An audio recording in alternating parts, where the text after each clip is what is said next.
right away. Thank you, Alyssa. Okay, so what are the barriers to good instruction?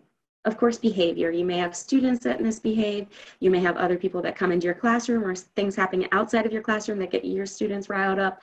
And so behavior is obviously a barrier. Complexity. If you want your students to go really deep, sometimes you just lose some along the way, and you don't want that.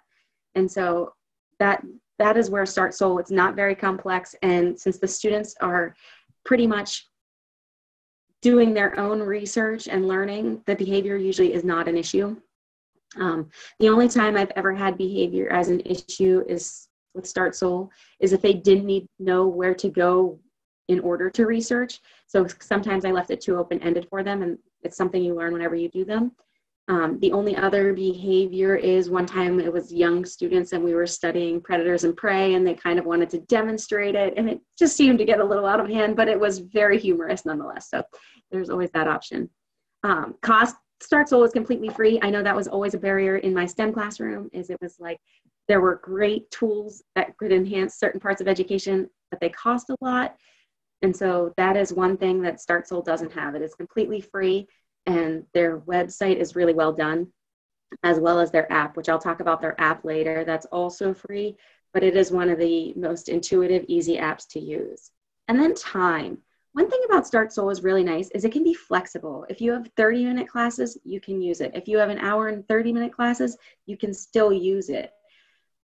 I always did it for 1, maybe 2 class periods, and I will get into how I broke it down so it made sense for me and my students. So SOLE, if you're unfamiliar, it stands for Self-Organized Learning Environment. And because you throw the self in there, the students take ownership of the learning, which is really our ultimate goal, right? That they learn what they want to learn and how they want to learn it. But it also is great because so often students will do something and it'll make you realize that you need to teach another concept. And sometimes, I know I had a coworker that this happened to. They were researching something, and then the student, they did it on a Friday, and then the student wanted to learn more about what they were talking about. And so they continued the research on over the weekend, and then they had their own little slide deck that they could share with their 2nd grade class. And it was just phenomenal that the student got so engaged with the SOLE that they went home and did even more by themselves. So StartSOLE starts with a big question, and it's not a question you can ask Siri, Alexa, or Google. Like, it's a question that can't necessarily be answered. Like, what is a soul like in your body? What is a soul? Like, that's a question you can't ask Google to answer for you.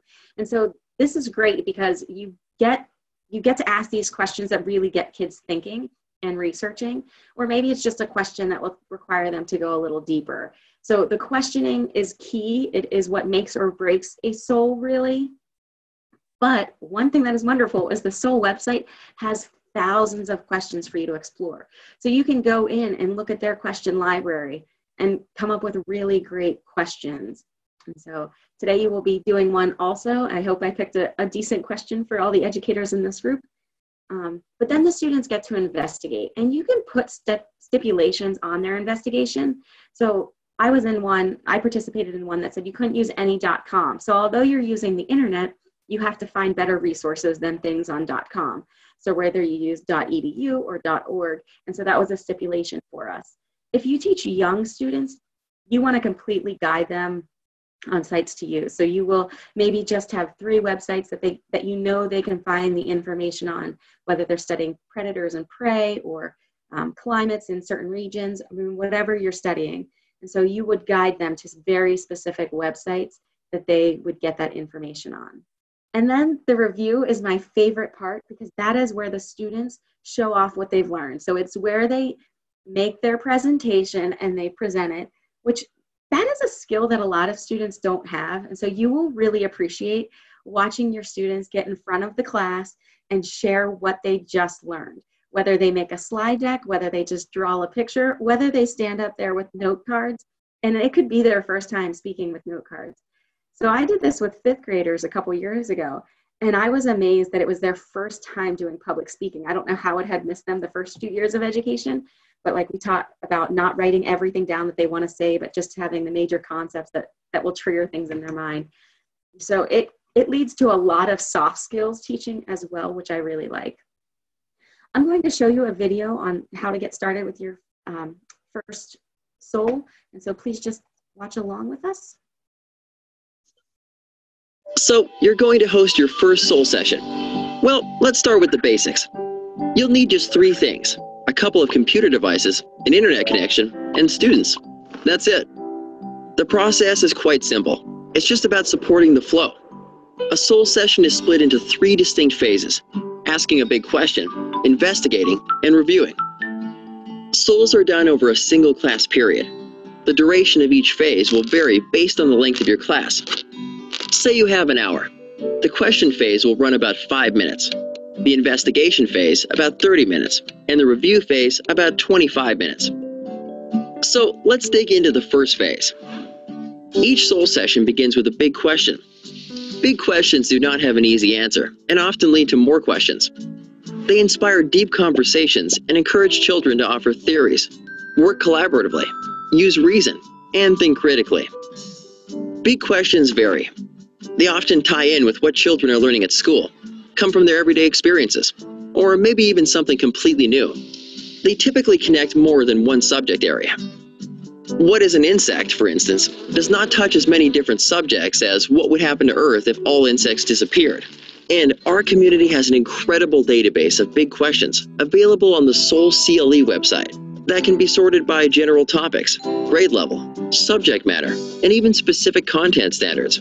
So now that you've posed your big question, we move directly to investigation. Students are asked to self-organize into groups of between 3 to 5. In some cases, teachers find the process runs better when they assist in this formation.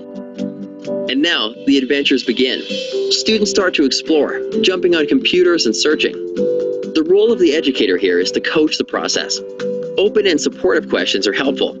Remember, we want the students to own this process, so resist the urge to lead students to an answer or in any way reveal what they should learn. Your main role is to offer encouragement and support. In your first SOLE, you may see students struggle. It is important to let them figure it out on their own. You should only intervene if they are way off task or creating an unsafe learning environment. A good rule of thumb is explain the ground rules for the session up front.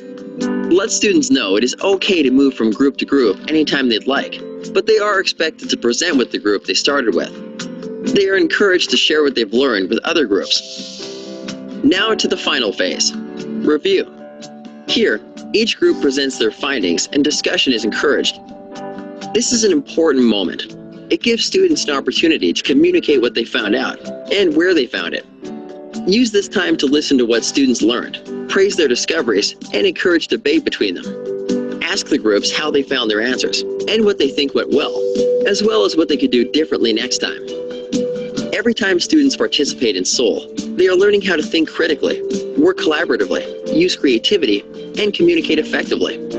Each time you facilitate a SOLE, you are empowering students to own their learning process, fearlessly searching and learning essential skills along the way. So, welcome to SOLE. You're now ready to host your first session, and our community of educators are eager to help you along the way. Get started and let learning happen. Okay, that's a very broad overview of what it is, and there are a couple comments I would like to make. So I always had my students, every 2 people share a device. I didn't let everyone have a device because I felt like that hindered the collaboration, and maybe they didn't get the same important information from the website. So if they are both on one website, they can glean the important information. Also, it said they allow students to like roam between groups and join other groups. I never allowed that just because of my organization of my classroom. It didn't flow for me. So I wanted kids to work with their groups. But I did always let my students pick their own groups, which sometimes led to, better collaboration. Sometimes it didn't, but that's group work in general. I'm sure you've all experienced that. And then the review process is what I love the most. And so it's where you can really understand what the students got and what they didn't get. And so here's a quick video of early elementary students, and they're just talking about how you get oxygen in the air, and you can hear how they didn't quite understand what they needed to in the research. The things that children have shared with us are actually very, very funny because their misconceptions are just amazing. And the weather, if it's cold, it gives you oxygen to stay alive. The cold weather has lots of oxygen when it comes down. But we wouldn't know they were having these misconceptions, except for the fact that they're sharing them with us and with the class so we can address them. They oftentimes come up with great learnings, however. Okay. So yes, the misconception that we only get good oxygen during cold weather, it was great for these kids to pull out. I'm assuming they were doing a weather unit. But obviously that is not true. Fortunately, we have plants that give us oxygen. So they needed a little more guidance, and then they could possibly do another SOLE or just a reteach there for that teacher. Oops, sorry. So it broke it down in the video too. So you spend up to 5 minutes on the big question. Today we're going to do one and we're going to break out. But we're going to just spend 1 minute on the big question, and we're going to investigate for 6 to 8 minutes today, and then we'll review our discovery. So we will have each group share out, and it'll take about 2 minutes per group. 1 to 2 minutes today is all it'll take. And so it depends on what your students have. So I always had my students do a 3 to 5 minute presentation, but really it depends how comfortable your students are sharing, what topic they're researching. And so you will learn to figure that out as you do these in your classroom. Just so you're aware, IU8, so I can get an overview because I work at the IU. Our IU has 137 educators registered on the site, and they have done a total of 138 SOLEs. So about 1 per educator, or maybe it's 5 for some educators and 0 for others. But I just encourage you to help us boost this number, boost the 137. And also, as you do them, make sure you do them through the website so it can keep track of how many our IU is doing. But if you look globally, you can see all the different countries and states that have, even continents really, have done StartSOLE. So there's lots of dots on the map, but we like to, really boost our area with lots of dots. And then this is the impact of StartSOLE on students. So like in the beginning, they're curious to use SOLE, but then they realize they're taking ownership of their learning and their self-management skills, which I think is key. And that's one thing I love about SOLE is it really helps students with these soft skills that they need for future jobs. And then my favorite one is they're capable to apply new skills in other contexts. I mean, that is the ultimate goal of learning, like where they can use skills and resources they used in chemistry and science and math and throw it all together for something. And so that is one thing that SOLE does is they research a topic and they're able to apply it elsewhere. And then in the end, it transforms their relationship to learning. But what does it do for the teacher? Well, in the beginning, they introduce SOLE, and then they can facilitate SOLE. And then it's another tool. So like you will now have this new pedagogy that you can use in your classroom and making the students the center of their learning. So in SOLE, so we're going to do a virtual one, which this is my first true time doing a virtual one. So if there are kinks, we'll try to work them out. If there are bugs, I don't know. It's the time we're living in that we don't know what we're necessarily going to face. Fortunately, Kristen and Alyssa have been guinea pigs for me, and we've hopped on and we've tried to do things. So we think we have the bugs worked out, but we don't know. Typically, you'd assign roles. So depending on what roles you like for group work, you would just use those roles in this, whether you have a recorder or whether you have a president. It depends how you assign roles. So just make sure you do assign roles to students so that you can kind of have that final decision maker in the group. Whenever we're going to the SOLE, we're going to mute everyone, including myself. Otherwise, you get terrible feedback between the two sites. And then I'm going to share this link in just a minute. Your breakout room, so after we go over the big question, your breakout room, I'll let it randomly assign you to a breakout room. It'll open in a new tab.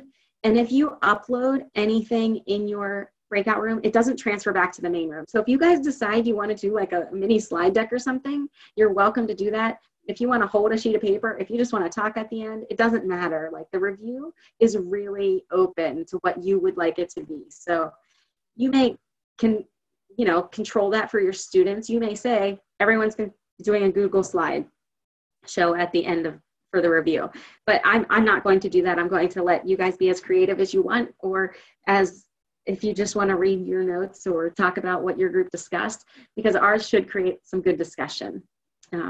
But anything you upload into the breakout room does not transfer back. And that's, I think, a flaw of the system. But, StartSOLE had to get this together really quickly in order to have a virtual one. So whenever you are in StartSOLE and you get to your breakout room, you may unmute yourself, and then you amongst your group will just be able to talk. And like I said, we're doing a much shortened version. So I think we'll only have about 6 minutes to kind of share our ideas and get together what we're going to do in our presentation part of it. And then we'll come back to the main room and we'll share out. So hopefully you guys can get an idea of what it is like to actually do this. Here's my link. I'm going to throw this link in the chat, which sorry, I'm not seeing chat right now. Oh, here we go.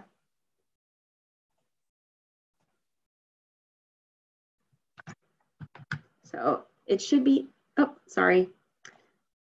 Send it to everyone. That would be helpful.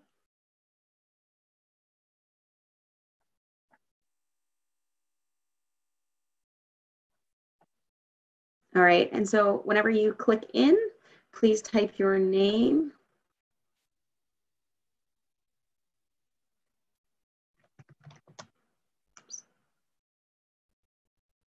I have not opened it up yet, sorry. It's making me log in. I thought it, normally when I would go, it would just have me logged in. Okay.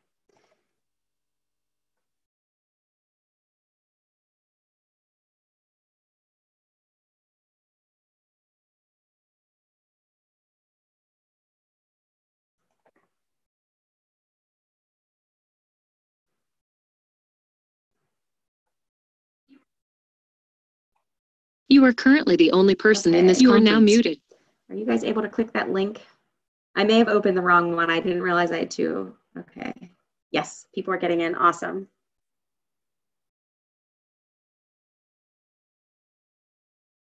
If for some reason your mic,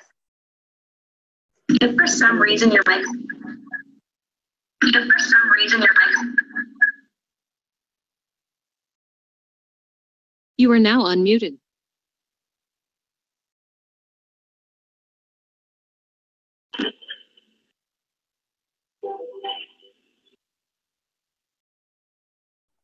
You are now muted.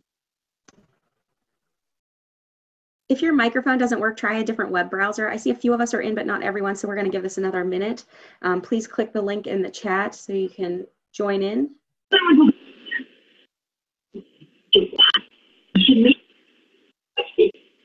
Okay. So right now it appears like April doesn't have a microphone, so if you have a different web browser, it might be the way to go. Oh, there you go. You do have a microphone. Awesome. And okay, if you're not joining over, that's okay, but we would really appreciate if you could hop on over so you can see what it is like in the virtual, for the virtual one. So our big question is, what will college look like in 10 years? I was going to put, what does K-12 education look like, but I thought that might be too sensitive of a topic. So we're going to see what college will look like in 10 years. And so that is our big question. I'm going to put you in breakout rooms, and once you are in breakout rooms, feel free to unmute yourself.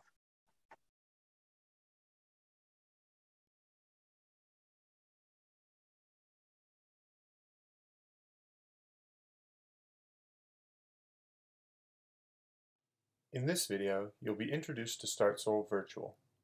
We'll review how to set up a session, invite participants, and some basic functionality for facilitating your virtual SOLE.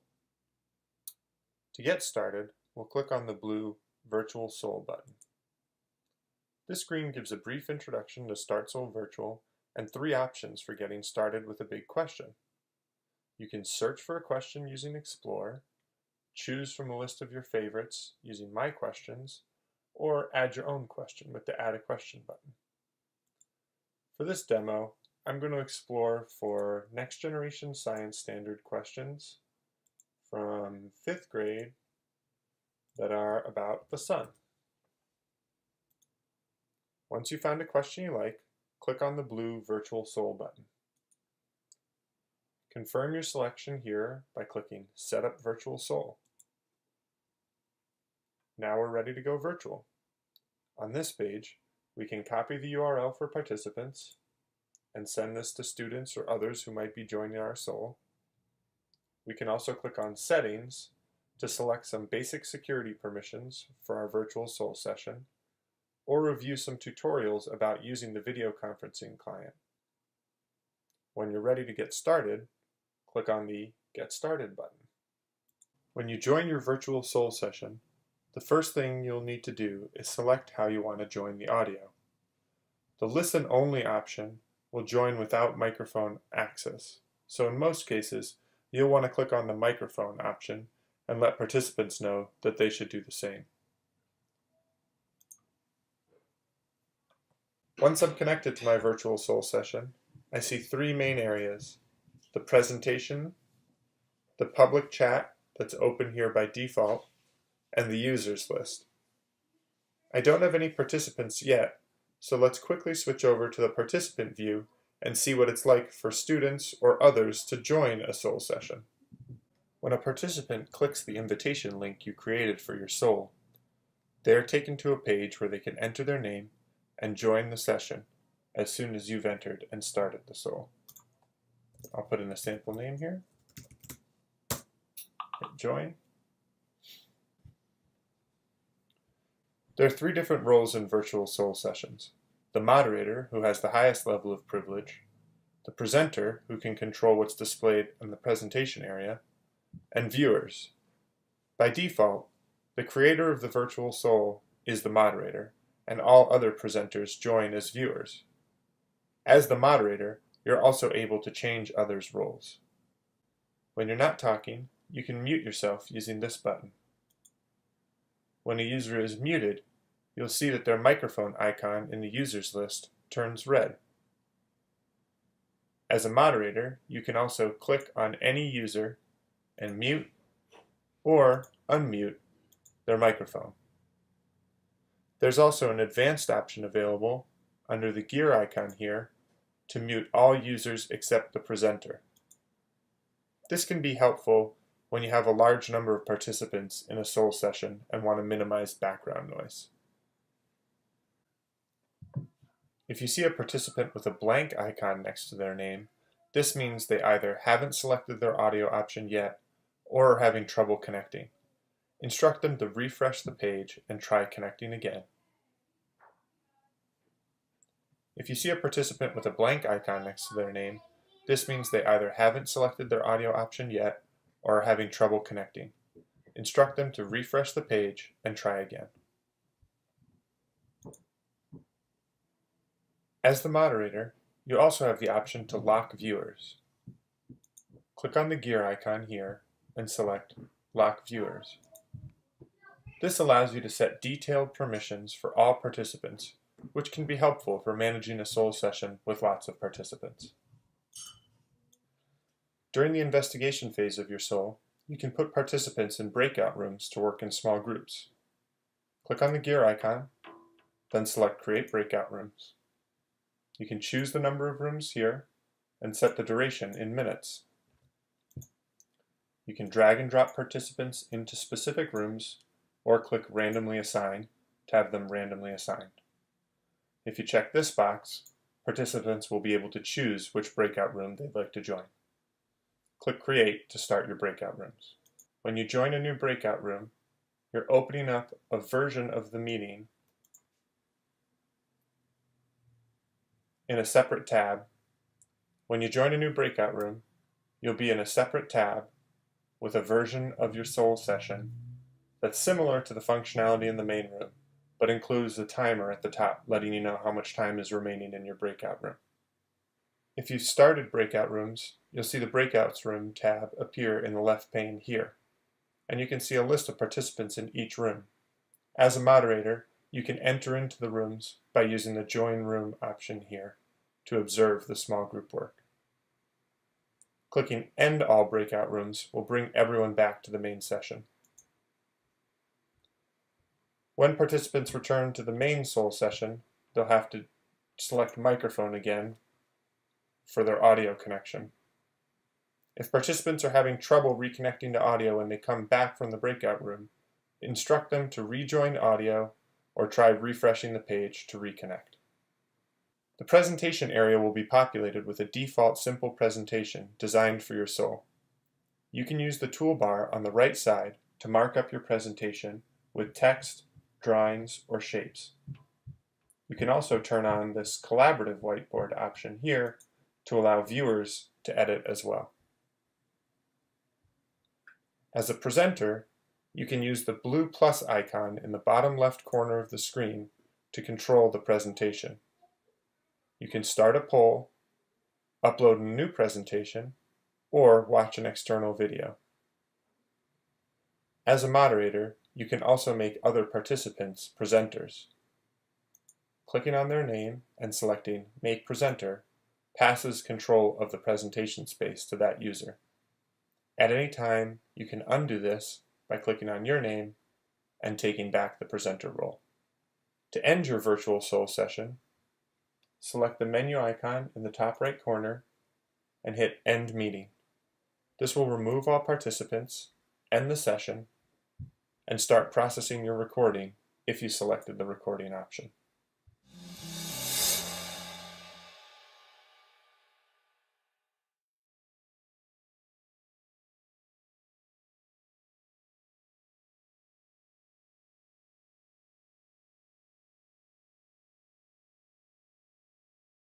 Okay, welcome back.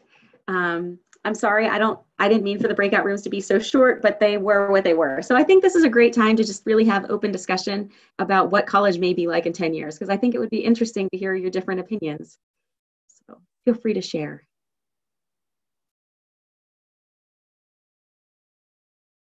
Yeah, we were just starting to chat in our group about how this year might affect what college looks like in the future. And the idea of some things being, more things being from a distance and just labs and hands-on things happening on campus, possibly. Wow. I like the thought. I think the college athletes might be more on campus, but might be doing a lot more in their dorm rooms until they have to leave for practices.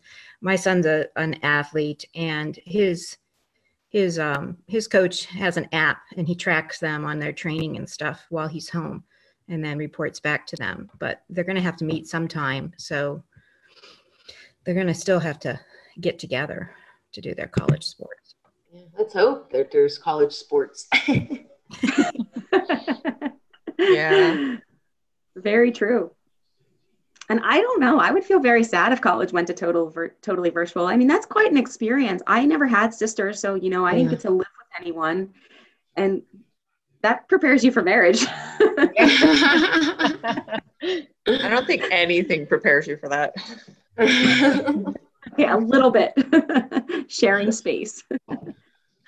I'm not a great space sharer. Yeah. Any other thoughts on what college might look like in 10 years? Just like schools, I really hope it's blended, kind of. I think that's important. And I think we'll all become better virtual educators as we figure this out, Yeah, that's kind of what we said. Right now it might not be that great in terms of what the instruction and how it's delivered, but it will most likely get better. So I think that virtual experience could strengthen for sure as professionals get more accustomed and learn more about how to effectively engage their population. Yeah. I wonder too if we go more virtual, kids are having more interactions with computers and online learning and programming, all of that stuff. Will there be as many kids in college? Because are they going to be better prepared for some sort of technical jobs and, even computer-based jobs just from having the experiences, up through high school, that they get better paying jobs maybe right out of high school? I don't know. But it's an interesting point. I like it. I have some friends that work for a university that have been struggling the last couple of years with secondary education in general, just the way things are changing, and it's a lot of money and a lot of kids are opting not to go that route. And I think that in 10 years, it's going to look a lot different for a lot of reasons. And most of us aren't privy to what's going on behind the scenes, and there's a lot going on behind the scenes. I believe it. I have a niece that's going to be a freshman in college this year. She's graduating this month, and I can't even imagine. Like she's trying to go. I mean, she's just going to UPJ up the road, but she wants to go there, and she's just taking her gen eds. And I said, what if it's virtual this year? Like, why don't you consider a community college just to get the gen eds out? Because you're right, college is so expensive. I think it might be a good avenue for any community college to really boost their enrollment. So, all right, good discussion. I appreciate it. But back to StartSOLE. So if you already have an account, you can go ahead and log in. If you don't, go ahead and click sign up, and you're going to go to startsole.org.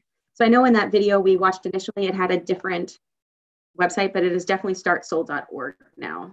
So if you could open a browser tab and go to startsole.org, I would appreciate that. Can I ask a question real quick? Absolutely, Brooke. Okay, so I teach kindergarten, and I can start to anticipate how I can use this, but my question is, the whole SOLE idea is the way you approach teaching kids. Like, they don't have to use technology to do their research, right? They could use books or other research. Absolutely. Okay. Yeah. Yeah, because I know like my kids had these like really informative placemats. So like they were like my guinea pig group before I actually did this with my students. And so like I had my kids, I had these like planet placemats, and then I had another book there, and I let them do it that way just to make sure that it could really be done, broken down. And then I at that point required them to draw a poster as their final product to like talk about what planet they specifically researched. Yeah, because I can totally definitely see using this in the classroom and giving the kids more responsibility. The technology piece might be really hard for my kids to try to manage, but if you gave them books and they were looking at things or pictures or technology, like giving them a lot of options, I think that they could do it. Yeah, and I think with the technology, you would either guide them to a specific app that you have or a very specific website. Like they're only allowed to use that website, and maybe it's an interactive one or something. But yeah, that would be. You. Yeah, no problem. You definitely don't need technology. Okay. Yeah, so please log in or sign up depending on where you are. And oh, I forgot to mention, you can sign up with Facebook or sign up with Google. I always use Google because then I know that password. When I create passwords for all these different sites, I inevitably lose them or forget them, or they weren't what I thought they'd be. Or I'm starting my principal cert at IUP, and their passwords need to be 16 characters. Well, I have 0 passwords with 16 characters that I regularly use. So, that's why I use Google anytime I can. And once you're in, you could either click Virtual SOLE or Plan a Lesson. Either way, it kind of takes you to the same one. So I'm just going to recommend that you click Virtual SOLE. And then it will give you 3 options. It'll say, welcome to StartSOLE. And then underneath it has explore questions, my questions, and add a question. I would like you to click explore questions. Because like I said, they have a giant repository of questions that I think it's so important to be able to see some of them and get ideas. So my example on here, like what makes a good story? Well, that's a really tough question to pinpoint, whether it is good character development, good plot development, a lot of details, not a lot of details. So that really is up for interpretation. Janelle says under 100 words. I say over 1,000 pages. Just kidding, Janelle. So there's just lots of good questions up here that you can really explore. So if you happen to pick one, so I happened to click on, when I was preparing this, what are the attributes of a hero? And you could either, once you click one, it gives you 3 more options. So you could favorite it. So you're like, oh, I like that, but I'm not ready for that right now. Maybe that's a lesson I could do later. You could create a lesson, which it guides you on getting your standards aligned to it. Or you could just do a virtual SOLE, which is what we tried, but we had all that feedback. So I'm sorry, I don't know what was happening there. But those are your 3 options. So why don't you take 3 minutes, I'll set a timer, 3 minutes just to look at the questions and maybe favorite some. If you want to look at create a lesson, because that's not something I can necessarily show you. Like I think it's much better for you to explore. So if you could take 3 minutes and go ahead and just explore some questions, I think that'll be useful for you.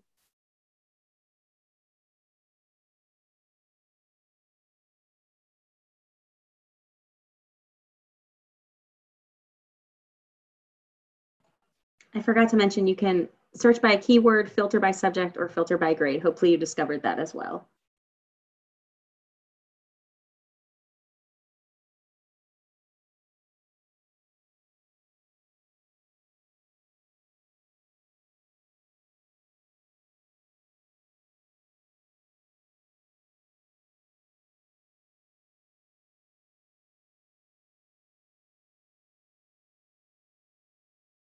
Okay, our time is up. Anyone find an awesome question that they want to share for the good of the group? Okay, you don't have to. I find them so interesting though. Like just like I want to try to answer them. And I filtered mine by kindergarten, and I am amazed at some of the questions. Like, why can't we feel gravity? Definitely sounds like it could be a kindergarten question. But like I think of how I would try to answer that, and I'm like, I have no idea. So I hope some of you came across the same thing. So the app is great. Renee, did you use the app when you did StartSOLE? I did use it, and I was able to like just take pictures as the kids were working and upload. We did because we did Minecraft EDU, Minecraft education is what I was one of the things I was doing in my middle school technology classes. So we did a SOLE on why math is important, and in when they're playing Minecraft, like why they need to learn their math in order to be successful in Minecraft. And then we took another one. It was more informal, it was like about science because of all of the science components of Minecraft. So they had to research that and make a little presentation in their group. So, but yeah, we used the app to upload the pictures. And so yeah, it was really cool. Awesome. Thanks so much for sharing. Yeah, so even a topic like Minecraft, it can be included in. But when you're back in the classroom, which I think it runs flawlessly, the app, it is one of the best apps I think I have ever used. And not that it's anything magical, but it'll tell you when you go into the app, it'll say, go to live.startsole.org, and then you scan the code. So once you go there on your computer, it'll bring up a QR code. And I had to quickly take the screenshot so you could see all of this, because that's what your screen will be. And it instantly goes to this QR code. And then you're able to, on your phone, take pictures and then add positive feedback. Like, this group is showing some excellent teamwork. I think it is great for what all you can let the students know. And it's also like, say you have one group that's really on task, like, way to be on task group. Well, it tends, whenever the other kids see that on the projector, then they tend to get on task as well. So I highly recommend downloading the app on your, even if it's your personal phone, just to be able to take the pictures and send them up to the screen, because the students love seeing them on the screen, other than those weird like 7th and 8th grade years. Otherwise, kids love to see themselves. So I highly recommend it. And so it tells you, it guides you right through it, and then you have control of the projector, which I'm not even sure how it works. It's definitely magic. So that is really all I have for you, and it's just getting you through what a StartSOLE is, because it's not a brand new idea. Like, you use questioning in your classroom every day, but now you have this way to use it, whether you start with how you start with the big question, and then you have them investigate, and then you have them review, and they're really the owners of their learning. And that's what I love about it, is their ownership of it. So any questions or comments?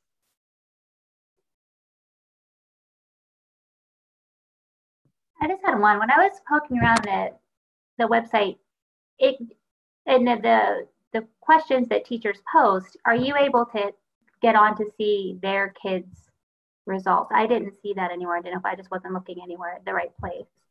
No, I'm sure that would be a FERPA violation of some sort, to see like the kids doing like their review at the end. Post the picture or the slide deck, or something like that. But yeah, no, I don't think that can be found, but that's a great question. Maybe a suggestion. Jeff McClellan at StartSOLE is extremely quick at responding to emails. It amazes me.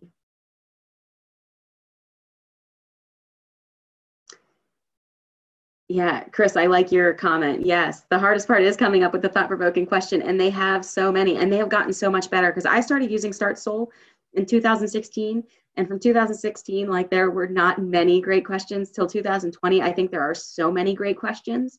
So yes, that's a great point, Chris. Any other questions or comments? All right. Well, this will be posted online, maybe with all the flubs. I'm not sure how that works, since there were definitely some issues with ours, but that is what it is. That's what this online learning is. So if you have any questions, my email is over here. It's sbramley@iu08.org. And Alyssa Maurer was my co-host, and so she was doing a lot of the chat mediating. So if you have any questions for her, her email is there as well. And then if you are looking to join a webinar, our webinar next week, you can click this link.